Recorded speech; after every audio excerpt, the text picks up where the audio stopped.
Faire jaillir des cœurs les questionnements, les doutes, les peurs, l'espoir, l'idée, la créativité. Créer du lien, Découvrir quelqu'un. échanger sans filtre pour tenter de percer les mystères d'un monde énigmatique. Creuser les sujets pour comprendre un peu plus cet être complexe que nous sommes, l'humain. Nous, c'est Océane et Olivia. Et on a choisi d'aller à la rencontre de personnes passionnées aux prémices de leur carrière qui tentent de tracer leur propre chemin. Bienvenue chez Porte à Pote.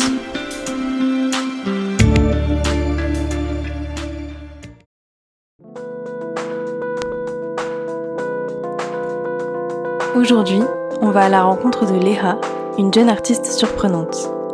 En quête de soi, elle est partie plusieurs fois au Vietnam, son pays d'origine, pour renouer avec ses racines et se reconnecter avec une partie d'elle-même.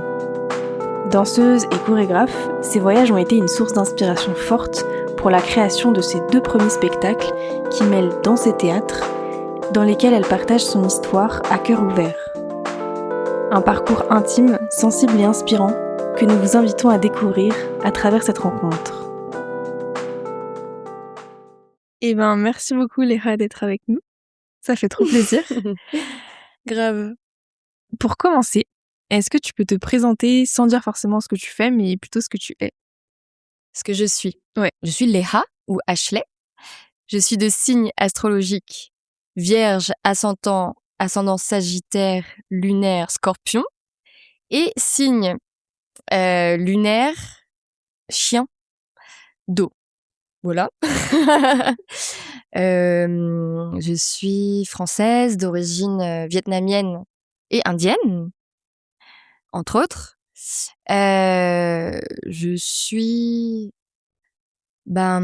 J'ai l'impression d'avoir eu plusieurs vies en une. Je suis plutôt curieuse. Je suis très attachée aux relations. J'aime bien les relations où je sens de la sincérité, où je sens que les masques tombent un petit peu, quoi. J'ai du mal avec les connexions quand elles sont pas très profondes. Je crois que je suis quelqu'un pleine de contradictions, peut-être comme tout le monde, mais j'ai l'impression que parfois c'est très marqué chez moi. C'est-à-dire, je peux être très peureuse et en même temps assez audacieuse. Je peux être très pudique et à la fois très libre ou dévergondée ou très brouillon et très, très perfectionniste aussi. Voilà. Très solaire. Enfin, je suis un peu le soleil et l'orage en même temps, quoi. Et peut-être que l'un va avec l'autre, justement. Et voilà. Et est-ce que tu peux nous dire un peu plus quand tu dis « j'ai eu l'impression d'avoir plusieurs vies dans une vie ». Ouais. J'ai l'impression déjà d'être passée par plusieurs classes sociales. Donc comme s'il y avait eu des transfuges de classe, d'être à la fois d'avoir été précaire ou plutôt d'une classe assez aisée. J'ai l'impression que mon enfance, mon adolescence, elle était très il y avait mon enfance avec les sœurs, les cousines, etc. On n'avait pas beaucoup de liberté, donc c'était toujours autour de la famille. Du coup, française à l'école, mais vietnamienne à la maison, on va dire, quoi. Du coup, voilà, régie par ça, par la famille.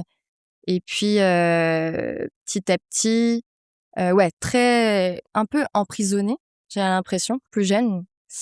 Et puis d'un coup, à partir de mes 18 ans, quand mes parents ont décidé qu'en fait, là, on pouvait être libre, il y a eu une sorte de choc d'un coup. Déjà, je suis partie en internat. Je pense qu'il y a eu un choc entre l'atmosphère très protégée de la maison, justement, où on n'avait pas trop le droit de sortir. J'étais dans un collège et lycée privé, catholique, avec du coup tout un tas d'idées reçues dans cette école-là, mais aussi dans mon environnement familial. Et du coup, quand je suis arrivée en internat, je pense que là, il y avait tout un tas de gens qui allaient là-bas parce que elles avaient été trop rebelles, elles avaient pas été assez scolaires, ou elles étaient hors cadre, quoi. Et donc là, j'ai découvert un monde d'un coup. Et là, c'était la grosse crise d'ado. Enfin non, déjà avant, c'est pour ça que je me suis retrouvée en internat. Mais... Et après, je suis allée en école de commerce. Donc dans un milieu plutôt riche, plutôt fils à papa en vrai quand même. Et puis dans cette école de commerce, j'ai pu voyager et donc aller par exemple vivre 6 mois au Maroc ou 4 mois en Inde ou en Angleterre. Et du coup là de découvrir à la fois de nouveaux environnements, mais aussi de nouvelles manières de penser, de nouvelles manières de faire collectif. Et puis il y a eu le Vietnam. Et puis après, je suis rentrée et puis je me suis mise à la danse à 27 ans. Voilà, c'était assez long. Non, trop cool. Mais t'as 30 ans, donc la vie est longue. Ouais, voilà, c'est ça. Et du coup, nous, on a demandé à certains de tes proches de te présenter à leur manière. Ok. Donc, on a demandé à une de tes meilleures amies, Flavie. Ouais. Donc, on va écouter un petit vocal. Léa, c'est l'amie fidèle, celle qui reste au fil des années. Celle qui décroche le téléphone, même à moitié réveillée. Léa, c'est celle qui te donne confiance en toi. C'est celle qui te réconforte, mais surtout, qui te porte. Léa, c'est celle qui applaudit chacun de tes pas, même quand tu es au plus bas. Léa, c'est celle qui peine à voir ses progrès, comme si ses miracles à elle étaient secrets. Léa, c'est elle qui aime chanter, danser, jouer du piano et cuisiner. Mais attention, cuisiner en riant, en chantant, en bougeant. Il faut qu'il y ait du pétillant. Léa, c'est la joie de vivre, la joie de se retrouver, la joie simple et profonde de tout partager. C'est l'amie qui devient famille, celle qu'on garde pour la vie, celle à qui on confie ses secrets, ses doutes et ses folies. C'est aussi celle qui pense autrement, mais qui ouvre toujours le débat, même s'il est 3h du matin et que le monde dort déjà. Finalement, Léa, c'est une étincelle de joie, une éclipse solaire et la pleine lune à la fois. Une aura, une énergie, une lumière qui scintille, une vie qui pétille, qui danse et qui brille. À la fois artiste, féminine et engagée, Léa, c'est l'imagination débridée, le lâcher-prise, la folie douce quand l'espace le permet, et à la fois l'exigence, le contrôle quand son cœur le réclame en secret. Elle se cherche, se questionne, non pour douter, mais pour comprendre, avancer, se révéler. Léa, c'est plus qu'une artiste, c'est une inspiratrice. Mais elle aussi, elle était inspirée, hein, dites donc. Elle a fait un petit poème. Waouh, ok. Ah, je m'attendais pas à autant d'inspiration. On voit qu'elle l'a écrit sur papier, qu'elle a pris le temps. C'est trop chou. J'adore, ça lui a... Il y a eu des envolées lyriques, là. Ouais, c'est trop chou. C'est tellement chou, ouais. Parce que Léa, ça veut dire quoi en vietnamien? Ça veut dire rivière de larmes. Mais j'ai aussi appris que ça voulait aussi dire beauté. Et que ce prénom-là, qui a l'air assez dépressif en français, que je prenais très mal à l'époque, dont j'avais assez honte. En fait, en arrivant au Vietnam, je comprends que la beauté est subjective et que là-bas, en fait, c'est une rivière de vie et de beauté, de la nature et de autant de la joie que de la tristesse. C'est tout un panel d'émotions, quoi. Donc voilà. Alors, deuxième vocal, c'est ta sœur Sonia. Ma sœur, c'est quelqu'un d'unique. Elle a toujours eu cette énergie, cette façon de voir la vie qui m'impressionne. C'est une artiste accomplie, toujours en train de rêver, de créer, de lancer de nouveaux projets. Elle est pleine de vie, souriante, toujours à rire à pleines dents. Ce qui est incroyable chez elle, c'est sa détermination. Quand elle croit en quelque chose, elle se donne à 100%. Au début, mes parents n'étaient pas vraiment d'accord avec son orientation professionnelle, mais devant sa passion et sa persévérance, ils ont fini par abandonner l'idée de la faire changer de voie. Elle a su leur prouver que c'était sa place et aujourd'hui, on ne peut qu'admirer son parcours. Mais ce qui me touche le plus, c'est sa curiosité. Elle se pose 1000 questions sur le sens des choses, sur ses origines vietnamiennes, sur ses relations de couple, sur comment on pourrait rendre le monde un peu meilleur. Elle oublie souvent de se reposer, se laisse parfois déborder. Mais même dans le rush, elle reste attentionnée, toujours là pour partager avec sa famille et ses proches. Trop mignon. Wow. Mais c'est marrant, il y a plusieurs trucs qui reviennent dans les deux. Ouais. Genre pleine de joie, pleine de vie. Ouais, il y a des trucs qui reviennent entre les deux, c'est trop Ouais. fou. Mais c'est vrai que c'est En plus, on vient. Enfin, Flavie, elle est née avec nous entre guillemets quoi. On l'a eu au berceau. On s'est connus à 3 ans. Ah oui, d'accord, ok. Donc pour nous, c'est un peu la plus vieille de nos potes quoi. Il y avait que avec Flavie qu'on avait le droit de traîner quoi. C'est la seule qui est partie en vacances avec nous quand on était jeunes. Sinon, il y avait vraiment une scission quoi entre le monde occidental, blanc et les Viettes quoi. Il y avait ouais, vraiment une séparation. Et du coup, on a grandi toutes les trois quand même avec une grande pudeur de si on se fait pas la bise quoi. Dès qu'on se fait la bise, on dit Bleh Ah ouais. encore aujourd'hui à 30 ans quoi. On essaie de faire un peu mieux, d'avoir des contacts, se faire des câlins, mais voilà, exprimer même ce qu'on pense, se dire je t'aime, c'est pas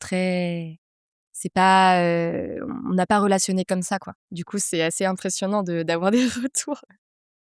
Et pour revenir à ton enfance, avec donc tu as grandi avec ta cousine, ta sœur, Flavie. Et quel enfant est-ce que tu étais? Ben, de ce qu'on me dit que j'étais, en tout cas, c'est que j'étais assez timide, ou ce qu'on peut voir dans les photos aujourd'hui, parce qu'on a l'impression que Sonia, ma sœur, était plus timide que moi, mais en fait, c'était le contraire. Je sais que j'essayais de me faire amie avec des gens et que je donnais tous mes belins. C'est quoi les belins? Bah, tu sais, c'était les goûters, là, les petits Oui. gâteaux un peu parmesan. Ouais. Et ouais, j'ai une amie qui me disait, mais tu te souviens, tu donnais tous tes belins pour te faire pote avec des gens. C'est marrant. Et là, j'ai compris un peu plus tard que je crois que c'était une manière très pudique, mais aussi très vietnamienne d'aimer, t'as du mal avec les mots ou de pouvoir exprimer que, bah voilà, que t'aimes quelqu'un et du coup, tu vas plus aller vers le geste, quoi. Donc voilà, je donnais mes goûters tous les, tous les jours au grand désespoir de mes parents. Et après, j'étais quelqu'un apparemment qui rigolait tout le temps. On m'adorait quand j'étais enfant, bébé, parce qu'apparemment, je faisais que de rire, quoi. Que je mangeais tout le temps, que je perdais tout, que j'avais beaucoup d'émotions un peu qui débordaient quoi. J'étais très joueuse, on courait partout, on se salissait tout le temps. Et puis j'étais plutôt bonne élève, assez appliquée. Voilà. Et tu te sens proche encore de cet enfant maintenant? Bah il y a des trucs qui restent, des trucs parfois que j'oublie, je pense, et ça me rend un peu triste quand j'oublie. Parfois, quand on est un peu pris par la vie, enfin le côté joueur, aimer toutes les choses simples, enfin se retrouver entre amis, grimper sur un arbre. Enfin, j'ai envie de le faire encore aujourd'hui, quoi. Avec ouais. Timide, ouais, je crois que je le suis toujours, mais que je le cache un peu mieux et que je suis quand même assez sociable, donc du coup ça pallie à cette timidité et cette pudeur. Et il y a des choses, je pense, que j'ai plus transformées avec le temps. Enfin, par exemple, le côté appliqué. Je l'ai toujours, je vois que je suis toujours perfectionniste, qu'il y a un côté de performance qui doit toujours être présent, qui est assez lié à l'éducation et à la culture, mais que j'essaye de déconstruire, où je suis beaucoup plus rebelle maintenant, même si je l'avais toujours été. Et puis il y avait aussi toute cette tristesse en fait, quand même, il y avait quand même beaucoup de tristesse quand j'étais petite, malgré toute cette joie qui en débordait. Je crois que ça venait justement compenser une grande tristesse qu'il y avait dans la famille, même une folie peut-être. Et qui s'est transformée en colère très grande, peut-être contre moi, contre les miens. Et que là, au fur et à mesure du temps, je pense que j'essaye de contourner, enfin de déplacer cette colère qu'il y a contre moi, contre mes parents, ma famille, mes amis, vers quelque chose de plus grand et de voir un contexte beaucoup plus large. Et du coup, ta cousine disait que t'as fait un voyage au Vietnam il y a 5 ans pour aller à la rencontre de tes origines. Et justement, qu'est-ce qui t'a donné envie de faire ce voyage? Un burn-out. Waouh. Ok. Ça aide, ça, généralement, dans les transformations rapides. Enfin, notamment un burn-out. Mais ouais, j'étais en école de commerce à ce moment-là, pendant 7 ans, quand même. Et j'étais pas bien à ma place du tout. Maintenant, je regrette plus du tout parce que je pense que ça permet de voir ce qu'on veut pas faire aussi dans la vie. Et parfois, c'est plus... peut-être que c'est plus important parfois. Ça forge tes valeurs, peut-être. Et après, c'était plein de questionnements qui sont venus, mais vraiment petit à petit, qui étaient vraiment comme un nuage très brumeux au début. Mais il y avait tout ce côté du rejet de soi-même que j'ai pu voir petit à petit et que je prenais comme de l'autodérision plutôt, ou quelqu'un qui avait de l'humour. Et en fait, j'ai compris qu'en fait, on était beaucoup dans le rejet, enfin, moi déjà de moi-même, ma famille aussi, peut-être notre génération, voilà, des sœurs cousines. J'ai des endroits un peu marquants, par exemple, les sœurs, on se disait « Ah, toi, t'es cap de sortir avec un mec viet ou pas ?» Et puis, on se regardait, on faisait « Bleh » comme ça, donc dans un signe de vomissement. Donc, ce qui est assez violent. Euh, Bien que maintenant, je comprends qu'aussi, pour nous, une personne vietnamienne, un homme vietnamien, c'est quelqu'un de notre famille parce qu'on n'en a jamais eu dans un cercle extérieur.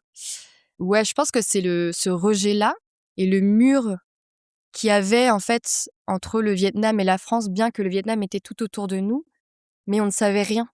On avait des parcelles de choses, on avait des noms, Saigon, des bouts de culture, des bouts d'histoire un peu tristes ou joyeuses, mais aucune continuité. Et je crois que, ouais, à 20 ans, je crois que je connaissais pas la capitale du Vietnam, quoi. Et tout le monde me disait « Ah, mais moi, je suis allée au Vietnam, c'est incroyable. » Et moi, je disais « Bah, je sais pas, je connais pas, quoi. » Voilà, et du coup, c'était vraiment de savoir, est-ce que ce rejet-là, d'où il vient? Est-ce qu'il vient de nous? Est-ce qu'il vient de ce que nos parents auraient pu nous inculquer de leur fuite du Vietnam et de peut-être de eux, la trahison qu'ils ont pu vivre, entre guillemets? Ou est-ce que on a voulu se conforter absolument dans le regard qu'un occidental a sur nous? Ou est-ce que c'était le racisme? Voilà. Et du coup, dans toute cette folie et le besoin de comprendre l'histoire pour refaire lien dans notre famille qui faisait que de se déchirer, de se déraciner, et ben d'avoir envie de savoir, est-ce que tout ça, ça aurait changé? Ça aurait été différent si j'étais née là-bas, quoi. Et t'as eu des réponses du coup, avec ce voyage? Ouais, beaucoup. Ouais, c'est assez vertigineux. Bah, déjà, je savais pas trop c'était quoi mes attentes au début. Je savais que j'avais des questions, mais je savais pas, enfin non, je voulais des réponses, mais je connaissais pas les questions que j'avais. Donc j'ai une amie, par exemple, France, qui m'a aidée à dire, bah, on va prendre un questionnaire, tu vas y aller un par un, comment t'appelles ton père, combien de frères et sœurs il a, c'était quoi son quotidien, à quelle heure il se levait, etc. Donc des choses très très pragmatiques qui permettent d'ouvrir la discussion. Et là, j'ai appris, en fait, je me suis rendu compte que je connaissais pas mes parents, que et peut-être que plein de gens autour de nous, on se met jamais dans cette position d'écoute à tel point, quoi, de mettre ce cadre de ok papa, là je vais t'écouter, enfin papa, maman, grand-mère. Donc déjà j'ai appris à connaître mes parents un peu mieux dans toute leur enfance, dans toute leur complexité aussi du coup. Je connaîtrais jamais tous deux, mais beaucoup plus, quoi. Est-ce que c'était tabou pour eux d'en parler ou est-ce que c'était un sujet une fois que toi t'as réussi à l'aborder ou est-ce que ça a été un sujet facile à aborder pour eux une fois que t'as réussi à trouver le moyen de l'aborder? Bah ça dépend sur quoi. Il y a des choses où ouais ça a coulé. Enfin après quand j'ai voulu partir au Vietnam, ça a été compliqué avec mes parents pendant 1 an. Ils ont fait toutes les stratégies possibles pour que je n'y aille pas. Euh, Et c'était vraiment, c'est hors de question que tu ailles là-bas, mais ils voyaient bien que, au bout d'un moment, ils n'avaient pas le choix. Et moi, plus ils me disaient, c'est hors de question que tu iras là-bas, je me disais, mais il y a vraiment un problème. Je suis la première fille qui s'intéresse au Vietnam, je pensais que vous alliez être fiers, en fait. Et donc, c'est là que j'ai commencé aussi à gratter un peu plus. Et en fait, pour eux, ils avaient voulu, je pense, nous faire nous intéresser à eux, à leur histoire, mais que plus jeune on voulait pas, ou on n'y était pas forcément intéressé, ou c'était pas l'âge, quoi, c'était pas le moment. Donc je pense qu'ils se sont dit que ça serait comme ça pour toujours, quoi. Donc il y avait une part de ouais, hyper fière de pouvoir raconter leurs histoires. Et puis il y avait des endroits où c'était plus compliqué, bah de l'ordre de traumatisme ou d'intime, ou ouais, ça dépend, ouais, des endroits. Et juste, quand tu y es allée, t'es allée dans ta famille? Enfin, t'as ta famille là-bas? Ou... Ouais, j'avais de la famille là-bas. Pas au début, non. Au début, je suis restée. J'avais pris un job que j'avais eu depuis la France, donc je travaillais dans un théâtre. Et j'avais décidé de rester au centre du Vietnam. Euh, pour Après, j'ai un peu compris que j'avais besoin peut-être de trouver mon pays à moi en premier déjà, qui a bien changé depuis 50 ans quand même. Et ensuite, que j'avais peur de retourner chez la famille parce que ça me ramenait à des choses que moi j'avais fui depuis hyper longtemps, donc de par l'éducation, les traditions, la position de la femme peut-être, les hiérarchies. Et donc, j'y suis allée vraiment petit à petit. J'ai fait tout un road trip pendant 1 mois. Et la fin de ce mois-là, c'était l'arrivée dans cette famille. Donc, le temps de connaître le pays, quoi. Donc voilà. Et après, je suis arrivée là-bas et ça s'est fait en plusieurs fois aussi parce que c'était assez, psychiquement, assez remuant, quoi. Et si tu avais des conseils à donner à quelqu'un qui veut se lancer dans le fait de partir en voyage solo et de découvrir un pays, qu'est-ce que tu pourrais te donner comme conseil pour bien le vivre? Je dirais peu importe le motif, je pense que c'est génial de parfois juste se laisser découvrir et de venir sur place dans un pays et juste voir ce qui vient. Mais quand même, dans mon cas en tout cas, je trouvais que toute la préparation, elle faisait déjà vraiment partie du voyage et que, en rentrant du Maroc, par exemple, quand je suis rentrée, j'ai eu 6 mois où c'était très compliqué parce que j'étais trop décalée. J'avais vécu des choses tellement fortes, et des nouvelles manières de penser que, pendant 6 mois, j'arrivais pas du tout à me réadapter à la vie, aux amis, aux discussions et donc c'était assez dur et quand je suis partie au Vietnam, en fait, j'ai écrit beaucoup dessus. J'ai préparé un peu les gens autour de moi pour qu'ils puissent au maximum me suivre. Donc c'est un gros travail en vrai, mais ouais, tout ce qui est avant de prendre soin en fait, de savoir comment on veut voyager, qu'est-ce qu'on veut en tirer, qui tu as envie, à qui tu as envie de partager et de quelle manière. Et puis quand tu arrives dans un pays, du coup, je pense qu'il y a aussi plein de choses à respecter et du coup, c'est bien de les savoir en amont, même si on sera jamais parfait, c'est sûr, quoi. Et puis c'est bien, je pense, de se poser des questions en amont parce que, en fait, quand tu voyages seul, en vrai, t'es jamais seul. Mais tu peux décider de quand tu es seul. Mais sinon, tu te fais très vite happer par toutes les rencontres incroyables chaque jour que tu peux faire et t'as souvent l'impression d'avoir 10 vies en une seule journée. Et tu peux te laisser porter si c'est ce que tu veux, mais si tu as un objectif précis, je pense qu'il faut qu'il soit assez clair pour que, justement, ne pas se perdre dans l'autre, voilà. Et aussi, de pas avoir peur et en même temps, l'intuition, c'est ton seul allié et ton meilleur allié. Et là, toi, tu parles d'un voyage qui est plutôt un voyage long. Ouais.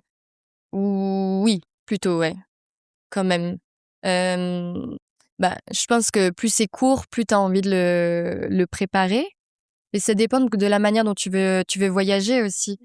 Moi, au début, il y a eu des moments où je voyageais en road trip et ça m'allait très bien. Et puis, je me suis rendu compte que j'avais envie de créer une relation avec le Vietnam. Et du coup, un peu comme si tu avais, comment dire, des relations d'un soir. Ou, ou alors te poser de t'engager. Et du coup, de vivre ce que c'est, peut-être d'avoir de l'ennui, des routines, de dire bonjour à la même personne chaque matin. Et parfois, même si je vais voyager maintenant 1 semaine, je vais vouloir rester au même endroit pendant 1 semaine, mais ça peut être très chiant pour d'autres personnes, quoi. Donc voilà, d'être au clair un peu avec ce qu'on veut, quoi. Et tout à l'heure, justement, tu disais que tu faisais de la danse maintenant. Ouais. Tu crées aussi des spectacles. Mmh. Et est-ce que la culture vietnamienne nourrit ton art de manière générale? Ouais, là, totalement. Le Vietnam, en soi, c'est vraiment le cœur, là, pour le moment, hein, de mes créations. Enfin, c'est le fil conducteur, on va dire. C'est pas du tout exclu que je veuille parler d'autre chose au bout d'un moment. Mais pour l'instant, c'est à la fois le thème des créations, c'est à la fois, même dans la manière peut-être de travailler et c'est à la fois, des inspirations, je vais être inspirée par des artistes, asio-descendants, je vais être inspirée par, la cuisine, par les danses traditionnelles, heu mais peut-être que même dans la manière de travailler, il y a quelque chose qui est de l'ordre du vietnamien, je crois, de la culture vietnamienne, dans la manière de vouloir le partager. Parce que ton premier solo, Léa, la mémoire à contre-courant, ça parle justement de ton voyage, il me semble. Ouais, c'est ça. Et du coup, dans ce solo, qui est très autobiographique, Mmh. Autofiction. Autofiction, Ouais. OK. C'est pas tout Non, tout non, n'est non, pas non. réel. tout n'est pas. Par exemple, il y a des mélanges entre l'histoire de mon père et de ma mère. Il y a des choses qui viennent pas de ma famille, mais de la communauté. Voilà. Et c'est aussi un romancé aussi parfois. Ok. Ouais. Et qu'est-ce qui t'a donné envie de mettre cette expérience en spectacle et pourquoi c'était important pour toi de parler de ce voyage artistiquement? Euh, Au début, ça venait vraiment d'une urgence, quoi. Là, j'avais incorporé tellement d'informations qui me semblaient tellement importantes que j'ai eu besoin ou l'envie de le partager, peut-être un peu comme ce que racontait ma sœur ou ma cousine. Et il y avait quelque chose où c'était pour les autres et aussi pour moi. Parce que pour moi, c'est dans le sens où j'avais accès là à des informations tellement importantes que je voulais pas être isolée non plus là-dedans. Et donc, c'est pour ça que j'ai essayé de trouver plein de manières d'amener les gens dans cet univers-là, malgré que ce soit pas forcément simple.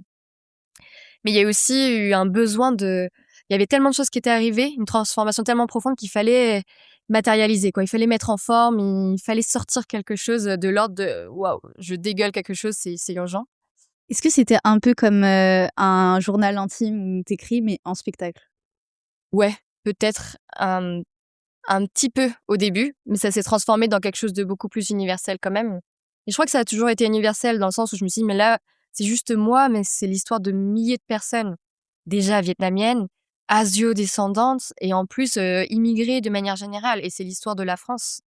Et là, moi, par exemple, le regard que j'ai eu sur rien que mes parents, avant le voyage et après mon voyage, de savoir que j'ai pu avoir honte d'eux, d'avoir eu honte de leur accent, de leur manière de faire et de penser, et que là, d'un coup, c'était devenu pour moi, c'est vraiment des héros ordinaires, quoi, qu'on peut avoir tous autour de nous, mais dont les histoires sont tellement invisibilisées, et j'avais envie de les porter dans un musée, quoi.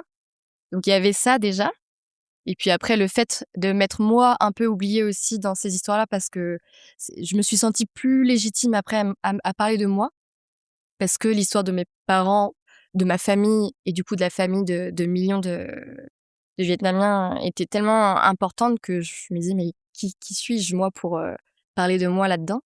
Et ça a été un vrai travail, et c'est pour ça que le spectacle s'appelle Leha, et qui était une grosse étape de dire non, mais ça c'est ma psy qui m'a dit.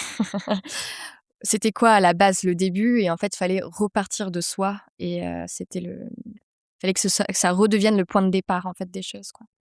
Et donc c'était ton premier spectacle, c'est ça? Que t'as créé toi, celui-là? Ouais, c'est ça. Et justement, tu dirais quelles sont les premières étapes pour créer un spectacle? Quand tu pars un peu de rien Moi c'est le chaos en vrai, hein. Je pense que c'est vraiment je pense que c'est vraiment propre à chacun. Déjà en termes d'inspiration, est-ce que tu as besoin de te mettre dans un environnement? Est-ce que c'est un lieu qui va t'inspirer? Est-ce que c'est une émotion? Est-ce que c'est une image, des photos, des vidéos? Pour le coup, moi je suis quand même repartie par j'ai eu besoin de mettre des mots dessus. Là où je pense qu'il y a eu beaucoup de non-dits, alors que je suis danseuse à la base, j'ai eu besoin de mettre des mots, et donc il y a beaucoup de mots. C'est 50% théâtre dans la pièce, quoi, qui dure 1h15, et 50% danse. Et d'aller dans des mots, dans des écritures très automatiques, de tout ce qui sort d'un coup dans un premier jet, quoi, que j'ai pas beaucoup retravaillé honnêtement. Et, et après, je me suis basée sur les écrits que j'avais faits au Vietnam. Donc j'avais écrit un blog. Donc à chaque fois, m'enfermais dans un endroit pour savoir qu'est-ce que tu viens de vivre et comment tu le retranscris pour que ce soit intelligible aussi pour les autres. Et j'ai fait une boîte des mémoires. Donc il y a 2 boîtes, une du côté de ma mère et une du côté de mon père, où il y a tout un peu une sorte d'arbre, comment dire? L'histoire de ma famille dans ces boîtes-là, sous forme de chasse au trésor, un peu, de jeu de piste. Il y a pas vraiment de trésor à la fin. Le De jeu trésor, c'est retrouver ta famille. Ouais, c'est ça. Mais en gros, tu t'ouvres chaque boîte qui t'amène sur chaque lieu, et tu peux découvrir les témoignages, les récits, réinvestir même des gestes, voilà, prier dans ce temple-là parce que, je sais pas, ton arrière-grand-père, voilà, s'est marié ici, etc., quoi.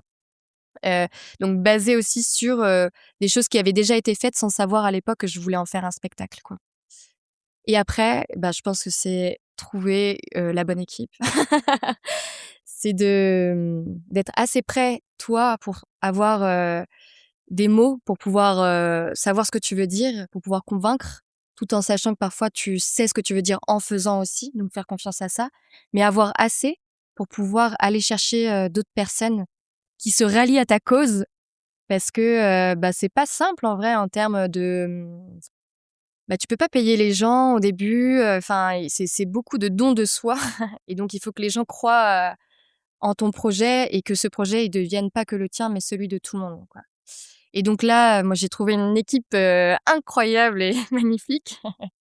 J'ai fait des rencontres, enfin, par exemple, mon metteur en scène, c'est Papy. Moi, l'année dernière, c'est la plus belle rencontre de l'année, je crois. J'aurais pas pu. Ça devait se faire, quoi. Tu l'as rencontré comment? Je l'ai rencontré dans le cadre du programme Cube, qui est un incubateur pour bébés porteurs de projets, on va dire, que ce soit dans le théâtre ou la danse ou le cirque, je pense, et où il y avait 3 jours de formation par mois, et on allait voir un spectacle à chaque fois dans ces 3 jours. Donc Papy mettait en scène un spectacle ce soir-là, et on l'a rencontré, on a posé des questions, et voilà quoi. Et après, il a été touché par notre rencontre et quelque chose s'est créé de par la rencontre. Voilà.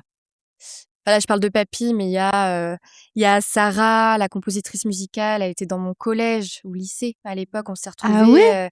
par hasard 15 ans plus tard, parce qu'on avait gagné un appel à projet en Hongrie. Enfin, et maintenant, on est sur un même chemin de quête et en même temps, on travaille ensemble. Il y a Arnaud dont sa famille est aussi, il y a tout un pan vietnamien. Papy aussi. Il y a Erle qui me suit maintenant dans la chorégraphie et qui est là depuis le début aussi de ce projet. Il y a bien sûr Océane, Juste ici. juste ici, qui est là depuis les débuts, à la fois, enfin, sur tous les champs artistiques, psychologiques, administratifs, diffusion, et c'est voilà. Et il y en a d'autres. Il y a Van à la vidéo. Enfin, je pourrais parler beaucoup de gens, de Julien, sociologue qui me suit tous les jours aussi. Donc, et en fait, il y a tout un écosystème, un collectif qui s'est fait autour, ma famille. Enfin, ouais, enfin, dans l'équipe, c'est à la fois un collectif d'artistes, de chercheurs, ouais, c'est incroyable, quoi, ce qui se crée autour d'un seul projet, quoi. Et en faisant cette création, est-ce que tu as rencontré des difficultés? Oui, peut-être 47 milliards de Waouh! difficultés. Bah non, mais c'est un chemin de doute, quoi, déjà, la création en elle-même. Mais en plus de la création, on te demande d'être 47 personnes à la fois. Quand tu dis 47 personnes à la fois, tu parles de quoi? D'endosser plusieurs rôles? Ou Ouais. Bah, déjà dans le spectacle même, il fallait être autrice, comédienne, s'inventer comédienne, s'inventer chanteuse, danseuse, chorégraphe, et en plus, du coup, d'être manageuse, d'être entrepreneuse, parce que c'est une association, une compagnie, mais en fait, c'est un peu la même chose qu'être auto-entrepreneuse. C'est-à-dire à la fois être à la communication, au marketing, comprendre tout un écosystème qui est hyper opaque et hyper difficile à comprendre. Déjà, rien que l'intermittence. Mais en plus, bah, ça marche, c'est assez spécial comme milieu, quoi. Ça marche avec de l'argent public, pas que. C'est public-privé, on injecte de l'argent, on crée pas de la valeur économique. Et donc, du coup, tu es dépendant beaucoup de l'extérieur. Et il n'y a pas qu'un seul chemin, en fait. On n'est pas dans un métier où il y a niveau 1, niveau 2, niveau 3, niveau 4, mais chacun doit se trouver soi-même personnellement et trouver son chemin artistique, quoi. Donc, il faut avoir ta signature. Et il y a une négociation constante entre ne pas se censurer, mais être peut-être un peu dans les institutions, et des questionnements. Je crois que le plus dur pour moi, c'est les questionnements constants. Des crises existentielles constantes, et des questionnements constants dans des choix à faire de quel costume tu vas mettre, à quelle convention collective il faut prendre, à quel salaire. La charge mentale est énorme à ce niveau-là. Je pense qu'il y a aussi le fait d'être une personne racisée. Il y a aussi tout le regard, j'ai l'impression est-ce que en fait toutes les œuvres vont pas être vues de manière exotique? Et c'est le cas, hein. Je sais qu'il y a des endroits où j'ai pu jouer, c'est parce que en fait on y a vu des danses traditionnelles, des chants traditionnels que j'ai pu passer. Et donc comment rester dans ces valeurs et en même temps pouvoir jouer, pouvoir trouver un moyen de payer ses équipes à sa juste valeur. Euh, et ouais, donc ce rapport-là aussi de qu'est-ce que tu donnes de ton intimité, parce que les gens veulent voir ça, quoi. T'es une Asiate, ils veulent voir ça, ton intimité, et qu'est-ce que en fait tu vas garder pour toi et qu'est-ce que tu vas pouvoir donner aux autres. Ça prend aux tripes à chaque fois, je trouve, ces questions, quoi. C'est super intéressant ce que tu dis sur le fait d'être une personne racisée qui propose un propos sur tes origines et du coup un propos engagé. Et du coup, forcément, tu as envie que ce propos il soit vu de façon saine et comment tu peux mettre un cadre autour de ça pour que ça soit vu de la bonne façon. Et en même temps, dans une économie où c'est compliqué de vendre des spectacles. C'est ça, ouais. Comment tu peux garder de la complexité quand même et qu'on ne dise pas voilà, c'est l'histoire d'émancipation, encore une fois, d'une fille racisée et qu'on le prenne de manière trop simple. Et essayer de garder de la complexité. Il y a un podcast qui en parle hyper bien, c'est le podcast de Sarah, du coup la compositrice musicale qui est aussi journaliste à côté, qui s'appelle Paye ta vie d'artiste. Et dans le dernier épisode, il s'appelle Faut-il être blanc pour faire de l'art? Et en gros, ça parle de tous ces questionnements, tous ces tiraillements.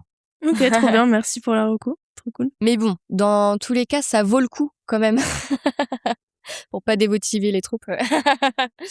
Et ouais, tu parlais aussi de charge mentale. Comment tu arrives à peut-être compartimenter tes différentes activités et à être, par exemple, que focus sur l'admin quand tu as des charges admin, que focus sur le créatif quand tu as des charges créatives? Ou est-ce que tu n'y arrives pas et tout est un peu lié et mélangé? J'y arrive pas. Honnêtement, c'est un objectif 2026, mais j'y arrive pas. Pour le moment, j'essaye. Hein, je vais voir. Je pose beaucoup la question à plein de personnes plus expérimentées que moi. Et il faut apprendre à se mettre des plages d'admin, mais quitte à ce que tout se bouscule, parce que tout va se bousculer, parce qu'il n'y a pas de routine et tout est en mouvance tout le temps, quoi. Donc parfois c'est un peu pessimiste, parce que je crois qu'on va me dire souvent il faut tenir bon. Mais j'aimerais, je pense, une meilleure solution à quelque chose d'un peu plus sain. Que juste tenir. Ouais, voilà, c'est ça, exact. Et ce côté multitask, multicasquette, tout ça, ça rejoint aussi tes pratiques artistiques où t'es danseuse principalement, mais t'es aussi actrice, tu chantes. Et donc, qu'est-ce qui est le plus challengeant, selon toi, quand t'es artiste et que t'es pluridisciplinaire et que t'as envie de développer toutes ces disciplines? Eh ben, encore une fois, c'est de faire le choix. Mais c'est bien de faire des choix aussi, du coup, de renoncer à d'autres choses. Mais peut-être qu'il faut aussi le prendre tu le renonces pour maintenant. Tu n'as pas besoin de tout dire aujourd'hui, mais ce sera peut-être pour une prochaine création et le garder comme une richesse. Là, le prochain spectacle, par exemple, c'est danse et cuisine, avec un peu de magie, etc. Donc voilà, il va falloir toujours épurer. La pluridisciplinarité est pas simple parce que pour moi en tout cas, je parlais pour moi plutôt, me sentir bien dedans, j'ai l'impression qu'il faudrait que j'arrive à tout développer de manière harmonieuse. Ça veut pas dire tout au même niveau, mais de me sentir à fond dedans à chaque fois dans l'un et dans l'autre. Et tu parlais tout à l'heure de ton prochain projet qui mélange cuisine et danse. Ouais. Et pour celui-là, et même pour peut-être celui d'avant, il me semble que tu parles d'actions de médiation culturelle aussi. Ouais. Et est-ce que tu peux nous en parler qu'est-ce que c'est, comment tu exploites ça? Ouais, pour les actions de médiation, pour moi, j'ai envie en tout cas que ça soit toujours corrélé au maximum. Je pense qu'il y a des personnes qui aiment pas trop faire ça, mais moi, dans les sujets là qui sont développés, enfin, je trouve ça génial parce que on n'atteindra jamais les gens de la même manière. On touche les gens de manière différente quand il y a un spectacle qu'on leur offre, quand on leur parle très simplement dans un podcast, quand on prend du temps avec eux dans un tout petit groupe. Et pour moi, comme le but, c'est toujours de faire lien quand même, et aussi qu'il y ait des actions qui en découlent derrière. Bien sûr, les gens, quand ils vont au spectacle, ils sont touchés et il y a parfois des bouleversements qui changent, je l'espère en tout cas. Mais il y a aussi la question qui se pose de quelles actions vont en découler après. Et j'ai l'impression que parfois, il faut un peu plus. Et ça permet aussi de faire travailler, par exemple, je sais pas, les scientifiques qui vont pouvoir apporter un autre regard. Et moi, je crois beaucoup, j'essaie de développer ça dans la compagnie, de vraiment d'allier l'artistique et le scientifique. Qu'on s'entraide en fait à pouvoir vulgariser, que peut-être que les thèses ne soient pas lues que par les thésards et que l'artistique a besoin aussi pour rester dans quelque chose de complexe de ces personnes-là, quoi. Parce que pour toi, les actions de médiation, elles sont au cœur de ton processus créatif, en fait. Ouais, c'est ça. Enfin, encore plus pour Coriandre et Persil, on va dire, où là, normalement, ce qu'on voudrait faire, c'est de travailler pendant le processus de création avec ce sociologue Julien Lehwangan, qui est spécialiste dans les migrations asiatiques, sud-est asiatique quand même. Et en plus, il travaille là sur la question du vieillissement des personnes âgées dans la culture asiatique, qui est très différente que dans la culture occidentale. Et du coup, nous, à travers la cuisine, il y aura forcément ce rapport au lien intergénérationnel, ce qu'on se transmet dans les familles et dans les civilisations. Et donc, du coup, on va essayer de travailler un peu main dans la main et de savoir ce que ça fait, peut-être pour Julien, d'avoir une casquette aussi un peu artistique, et que nous, les artistes, on ait une casquette aussi sociologique, et que depuis le début, on travaille là-dedans, quoi.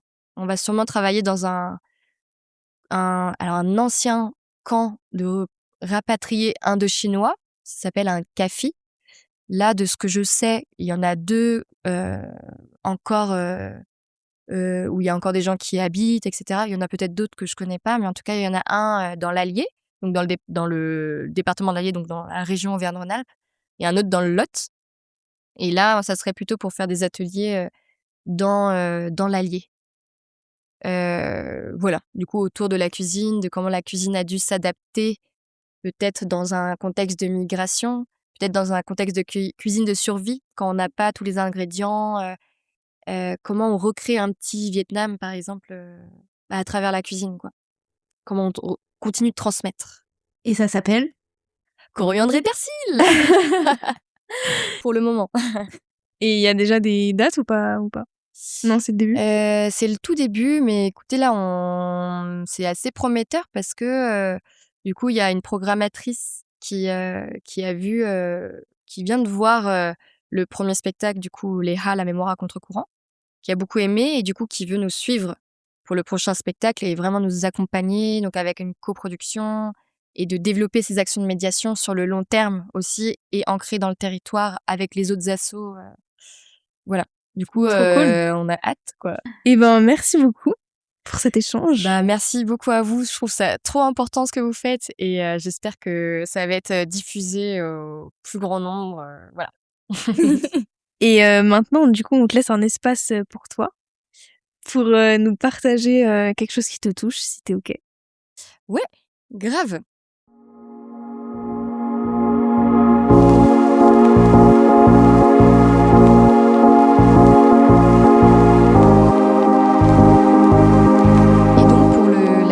Blanche, j'ai choisi le dernier texte que j'ai lu, qui est de parfois quand j'ai un trop grand tumulte dans ma vie, je lis les posts de philosophie sexy Philosophie is sexy sur Instagram. Et donc, c'est une auteure et une professeure de philosophie qui est aussi directrice d'école Montessori, qui s'appelle Marie Robert, qui chaque jour envoie une petite réflexion philosophique sur tout un tas de sujets et qui veut rendre la philosophie sexy, là où peut-être dans nos lycées, c'était pas toujours le cas, et qui permet d'avoir une sorte de petite parenthèse assez cocoon voilà, de réflexion. Donc je vous lis le texte. C'est « Ceci est une loi de l'équilibre. Nous avons souvent une vision comptable du don, comme si donner et recevoir étaient les deux plateaux d'une balance que nous devrions maintenir désespérément à l'horizontale. On donne avec une attente diffuse, et l'on reçoit avec une pointe de culpabilité, comme si chaque attention, chaque geste de soutien nous chargeait d'une dette invisible. Pourtant, le don n'est pas une transaction, c'est une circulation. C'est l'eau qui irrigue une terre plutôt que le lingot que l'on enferme dans un coffre. Si l'on regarde bien la nature, rien ne se garde, tout se transforme et se transmet. La fleur ne donne pas son parfum en attendant un merci, elle le donne parce que c'est sa manière d'être au monde. Retrouver cette gratuité, c'est s'autoriser à respirer à nouveau. Donner, le vrai don, n'est pas un sacrifice de soi, mais une extension de sa propre vitalité. C'est offrir une part de ses privilèges, non pas pour briller ou pour dominer, mais pour être en relation avec le vivant. C'est admettre que ce que nous avons ne nous appartient pas tout à fait, que nous n'en sommes que les dépositaires temporaires. Mais il y a un art encore plus subtil, celui de savoir recevoir. Nous avons été dressés à être forts, à être ceux qui gèrent, ceux sur qui l'on s'appuie. Pour beaucoup d'entre nous, recevoir est une épreuve car cela nous oblige à avouer notre besoin. Pourtant, refuser de recevoir, c'est couper le circuit. C'est priver l'autre de la joie de son geste. Savoir dire « j'ai besoin de toi » ou simplement « merci » sans baisser les yeux, c'est l'acte de noblesse ultime. Recevoir avec grâce, c'est reconnaître notre interdépendance. C'est accepter que l'on ne peut pas toujours être le soleil qui éclaire. Il faut parfois accepter d'être la lune qui reflète.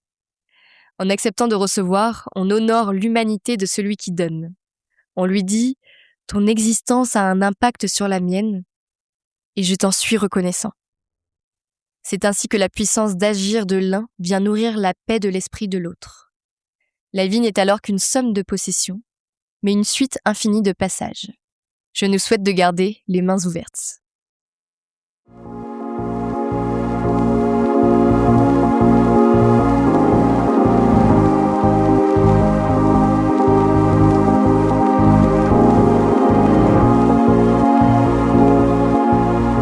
Merci pour ton partage, c'est un très joli texte. Et comme tu le sais, dans la deuxième partie, on crée des petites questions pour en débattre ensemble à partir de ce texte que tu nous as proposé. Et donc, je te laisse piocher la première question. Trop chou. Première question. Préfères-tu recevoir un cadeau matériel ou immatériel ? Immatériel. Souvent immatériel. Mais depuis que je suis précaire, matériel. Non, en vrai, je dis ça, mais je pense que je privilégie quand même l'immatériel en premier. Mais je me suis surprise à avoir de nouveau une liste de cadeaux de Noël très précise à demander à mes parents maintenant, depuis que je danse, quoi, voilà. Mais du coup, c'est en fonction de... Ouais, parce que dans matériel, t'as aussi les cadeaux matériels en fonction de tes besoins. Et d'autres cadeaux matériels où ce serait plus en mode juste pour te faire plaisir. Et il y a des cadeaux matériels qui sont, ok, on remplit un besoin. Et un cadeau matériel qui va être plus de l'ordre de la petite attention. L'attention, ouais. Et ben ouais, je pense qu'avec l'âge, et grâce par exemple notamment beaucoup à ma coloc, je dirais, ouais, qui fait beaucoup de cadeaux. En fait, j'ai appris que je priorisais le cadeau immatériel parce que ça permettait de passer du temps ensemble et j'ai l'impression que c'est un peu tout ce qu'on a dans la vie. et de partager vraiment une expérience ensemble. Alors que le cadeau matériel, j'avais l'impression que c'était plus tu partages moins parce que tu donnes quelque chose, quoi. Tu donnes quelque chose que tu ne vas pas expériencer toi-même. Et mais maintenant, en fait, la petite attention, sans parler d'un matériel très grand, je le trouve beaucoup moins. Déjà, il y a beaucoup moins de pression parce que ça peut être le cadeau hors fête, celui qui comment dire, qui permet d'entretenir peut-être au quotidien. Ah bah ok, j'ai vu ce bouquin. Ah bah là je cueille une fleur que telle personne aime.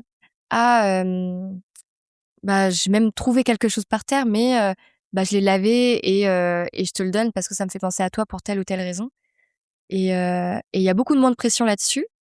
Mais je suis d'accord avec toi sur les petites attentions. Je trouve, mais je me surprends aussi à plus penser à des petites attentions, de plus en plus en vieillissant.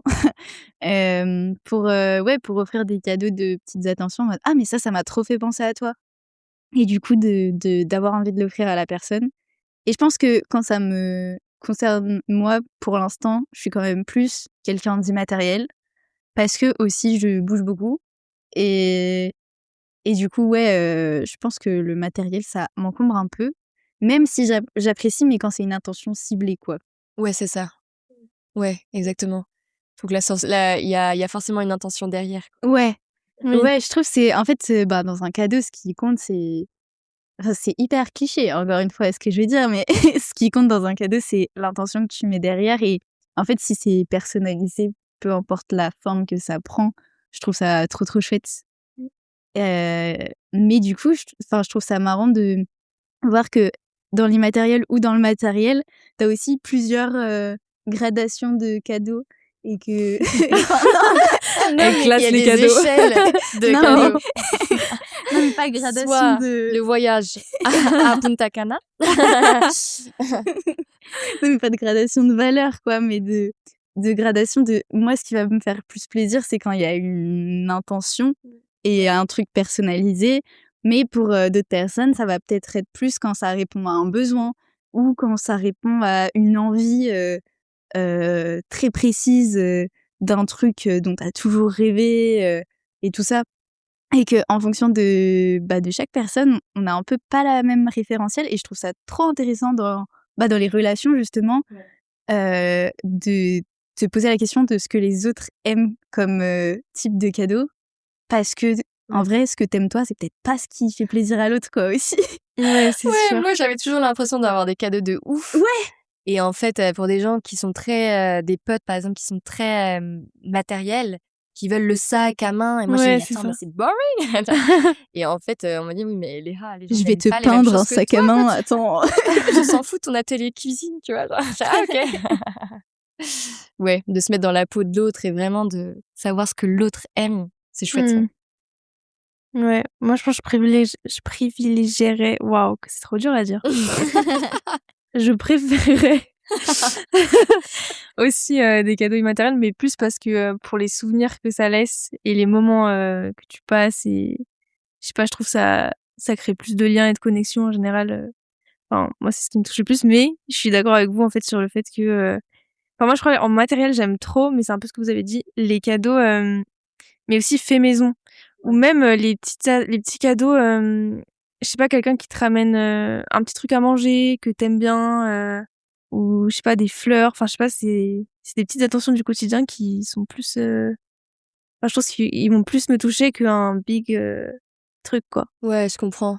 Franchement, entre je sais pas, comme truc énorme, entre avoir un petit mot, une petite lettre fleurie Ouais, voilà. et une voiture, Ouais. le choix est vite vu, on dira pas lequel.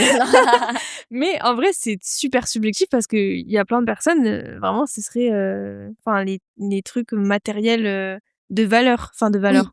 Ouais, Du coup, c'est super subjectif en vrai. ouais, carrément.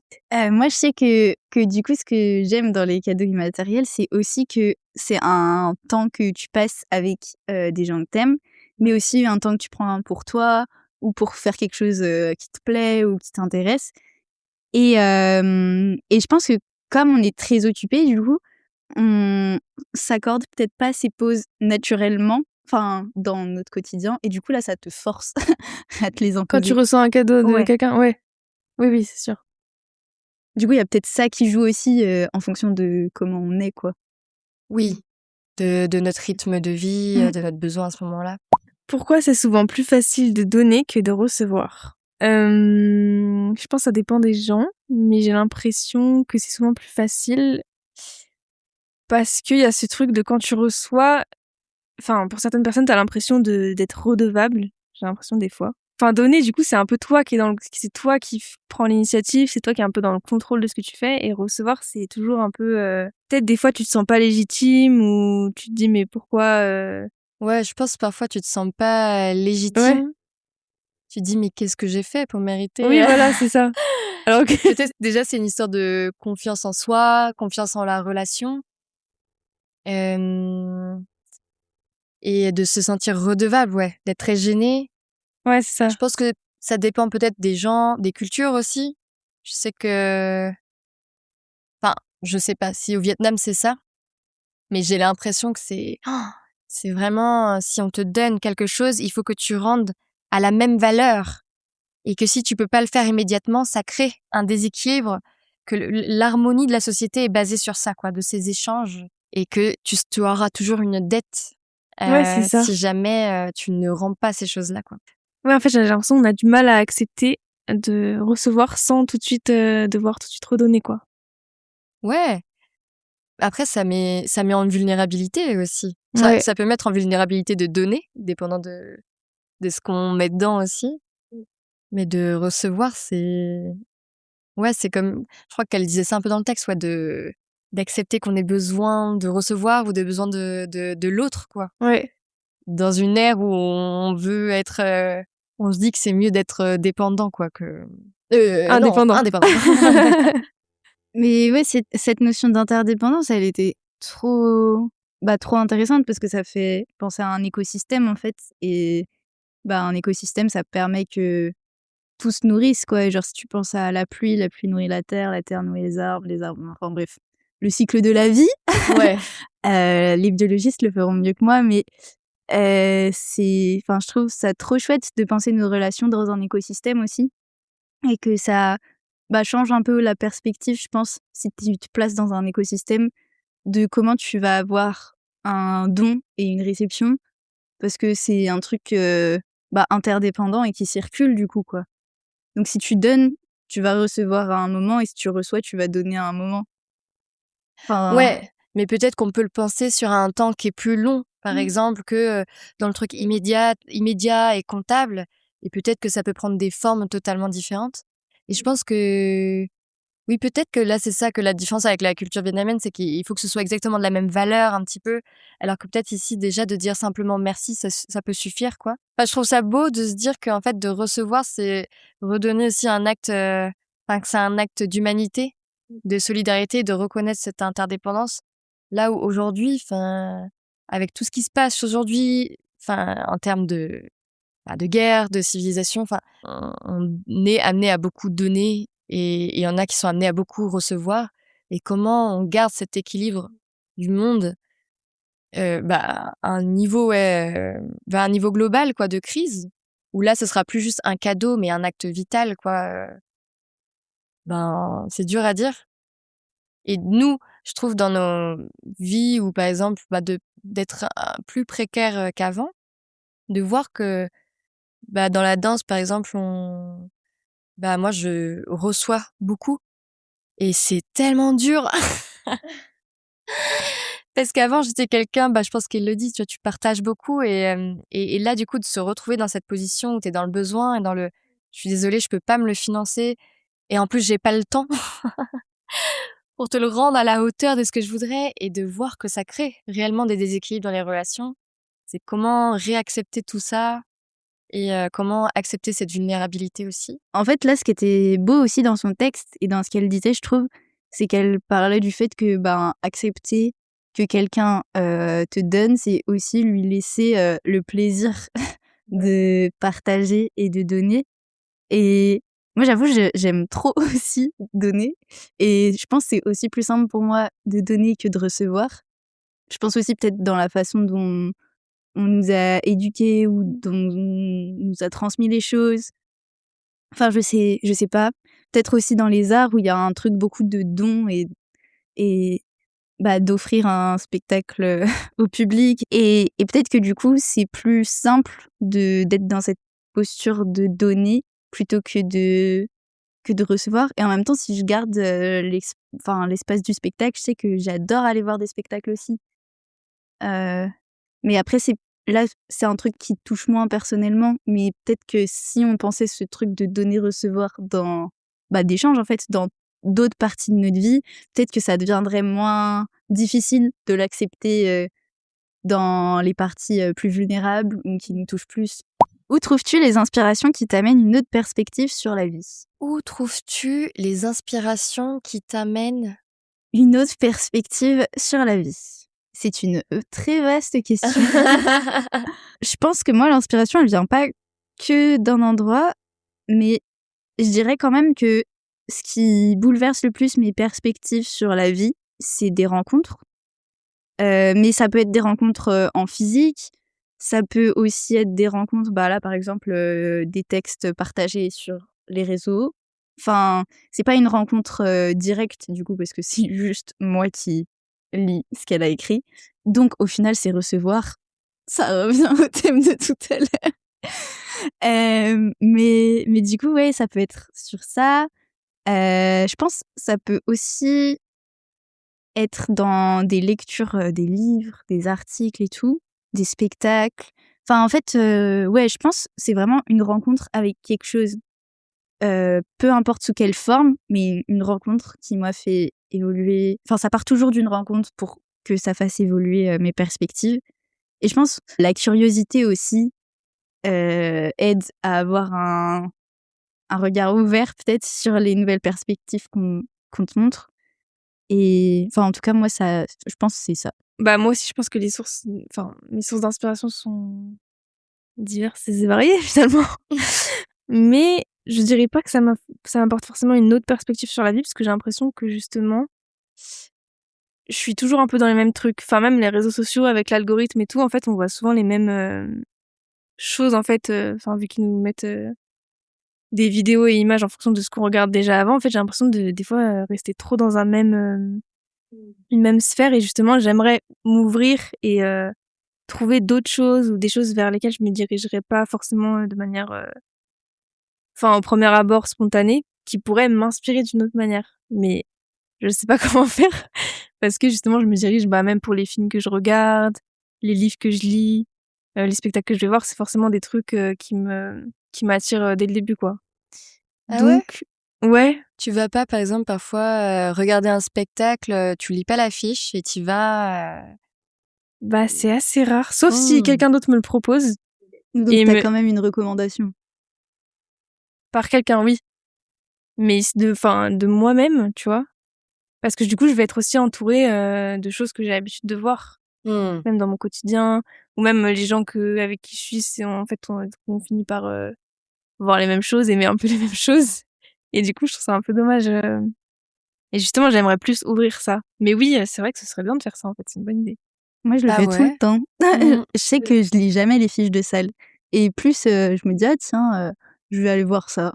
Mais du coup, au hasard, genre, tu cherches et comment tu fais pour choisir, du coup? Des fois, ouais. Des fois, j'y vais vraiment en mode... Alors, soit des fois, je regarde juste la photo de présentation. Ok, ouais. Ou des choses comme ça. Ou visuellement, je me dis, tiens, ou le titre, ou je sais pas, genre... Pareil pour les films. Des fois, je vais aller voir un film parce qu'on me l'a conseillé, on m'a dit ça c'est trop cool et tout. Mais sinon, j'aime bien justement un peu me perdre et juste tomber sur quelque chose et voir si ça me plaît ou pas, quoi. Mais donc tu regardes pas la bande-annonce avant, par exemple? Non, jamais. J'ai jamais regardé de bande-annonce avant de regarder. What? C'est vrai? Ouais. À part si on m'a fait voir des bandes-annonces, mais de moi-même, je regarde pas. La fiche de salle, pareil, je la lis jamais. Après, c'est aussi un peu biaisé forcément parce que les théâtres, ils ont aussi une ligne de programmation, par exemple. Donc, mais justement, ce que j'aime bien, c'est aller dans plein de théâtres différents. pour voir plein de styles différents, plein d'approches différentes et tout. Oui, c'est aussi ça, de varier les lieux où tu vas aussi, de pas être tout le temps que sur tes habitudes, quoi, je pense. Et pour les livres, ça m'est arrivé hyper souvent d'être dans une gare et de pas avoir de livre pour mon trajet et du coup d'avoir envie de lire à ce moment-là. Du coup, je vais juste dans les petits kiosques et je regarde 2-3 livres et je me dis tiens, lui, il peut être sympa et de tester quoi. Et les boîtes à livres, je trouve ça trop bien pour ça. Ah ouais, c'est génial. Parce que quand tu tombes sur ça, bah, au moins, enfin, voilà, tu prends ce qu'il y a, quoi.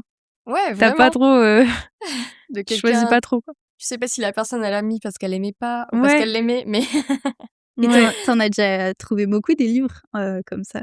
Dans les boîtes à Ouais. livres, ouais. En vrai, ouais. Et je prends, enfin, après, je choisis quand même normal, mais je prends en fonction de souvent la première de couverture, enfin, sur ce qu'il y a dessus, quoi. je me sens aussi enfermée, souvent enfermée dans des mêmes bulles de pensée et j'en ai très peur d'ailleurs. Et parfois j'ai l'impression que je sors de cette bulle-là, mais en fait pas du tout. Et je le remarque par exemple quand, je sais pas, je vais faire des blablacar. Ah oui, grave. Et là, tu rencontres des gens, tu sais que tu les aurais jamais croisés dans ta vie ou que tu serais pas allé vers eux et tu te retrouves bloqué pendant 8 heures à 3 centimètres d'écart avec quelqu'un, avec quelqu'un avec qui tu vas parler des choses hyper profondes plus rapidement qu'avec ta meilleure pote presque. Ouais, des rencontres comme ça, je trouve ça génial. Et du coup, toi, tes sources d'inspiration, c'est plutôt, enfin, c'est plutôt quoi? Je pense que je vais souvent privilégier la rencontre. Je pense que je vais souvent accidentellement provoquer la rencontre. Donc pas si accidentellement finalement, Ouais. mais en premier, ouais, j'ai envie de connaître l'autre, d'avoir ce lien. Et petit à petit, j'essaie d'aller plus, aussi d'aller voir ce que les gens font, plutôt que dans le lien.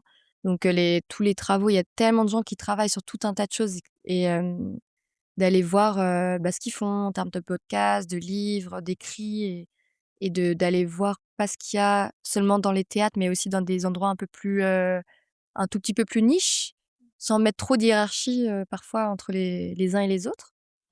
Merci pour ce moment de partage et d'échange. Pour conclure, on a la question de l'invité précédent qui était Roméo, qui pose la question très existentielle. Est-ce que tu peux décrire ta vie telle que tu la vois dans 5 ans? Oh waouh, mais ça, c'est pas les questions qu'on te demande en entreprise et qui sont à bannir. Non, je rigole, c'est bien d'avoir une vision, en tout cas.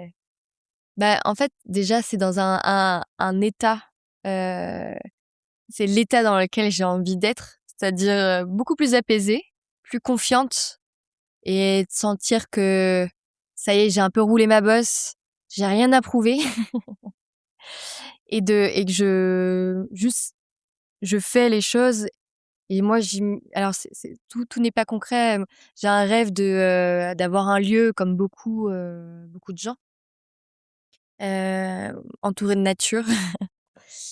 Et j'aimerais que, un peu de la même manière que le spectacle, qui est ce moment où mon projet devienne le projet de plusieurs personnes et de pouvoir voir ça d'un œil un peu complice de ah ouais, ça y est là, c'est collectif maintenant et qu'il y a une machine qui roule.